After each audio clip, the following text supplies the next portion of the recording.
Introducing Auto Escape by InGear, an innovative multifunction auto emergency tool that integrates a high-powered LED flashlight and 2 life-saving escape tools. Constructed with military-grade aerospace aluminum, Auto Escape is fully waterproof and impact-resistant. Press the button once for high beam, again for low beam, and a third time to enable SOS mode. On high, Auto Escape puts out 135 lumens covering up to 492 feet. No matter what mode you're in, simply hold down the button and the beam will immediately shut off. Auto Escape comes with a car mount for easy access in an emergency. Peel off the 3M tape that comes in the box. Press and hold to the desired location, applying pressure for approximately 1 minute. Once the mount is attached, Auto Escape is ready to go. Auto Escape has 2 built-in escape tools to quickly get you out of an emergency. To cut the seatbelt, make sure the belt is pulled tight. Open the cap to reveal the blade. Position the blade inside the belt and slice away from the body. To break a window, use the exterior steel ball on top of the cap or the sharper tungsten steel punch beneath the cap. Hold Auto Escape tightly in your fist and make a stabbing motion towards a corner of a side or rear window, not at the center. Auto Escape gives you peace of mind knowing you're prepared when emergency strikes. Auto Escape by InGear. Always there, always prepared.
Hi, welcome to the latest CountyCom video.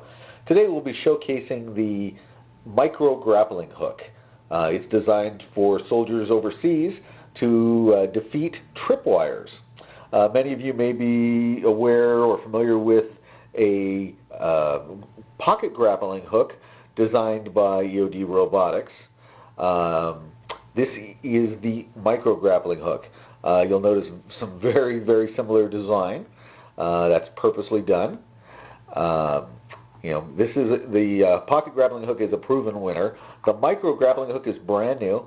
and it's designed to be thrown either with 550 cord, it'll accept 550 cord, or something lighter such as fishing string. And best way to deploy this is with a pocket fisherman or a fishing rod, something where you can get some kinetic energy like those provide. So it's small, like a fishing lure. It's all stainless steel construction. You can add extra weight if necessary by adding sand or water into the body. That's entirely up to you. There's an O-ring along the top here to keep it in, keep the moisture out. But it is all stainless steel construction, including the spikes, so corrosion should not be an issue. And the spikes just unscrew. This is all 300 series stainless steel, so it holds up real well. And little spikes all go in there. Cap goes on. You can leave this attached to your fishing rod if you're overseas, or fit in your pocket. Very, very small, very light. They come shipped with a piece of foam inside to prevent the any noise from them rattling around, but I don't think you're going to find that being a problem. So just deploy it. You either attach it now to your line, whether it be 550 cord or fishing cord or Spectra, what have you. Screw that back on and just screw your spikes on. And I think this is a very, very little clever device, and hopefully it'll be saving some lives very soon. Initial order was for 200 pieces, so I'm sure if those 200 pieces go, there'll be additional orders. And of course, as most things that CountyComm sells, when we have a contract for something, we sell our extras on the web. So if you look over in the comment section on the right, you'll see where to purchase this, as far as a link right to the web page. But there it is, real small, real light. We'll get you some more information as it appears. Thank you so much, and we'll look forward to seeing you on our next video. Take care.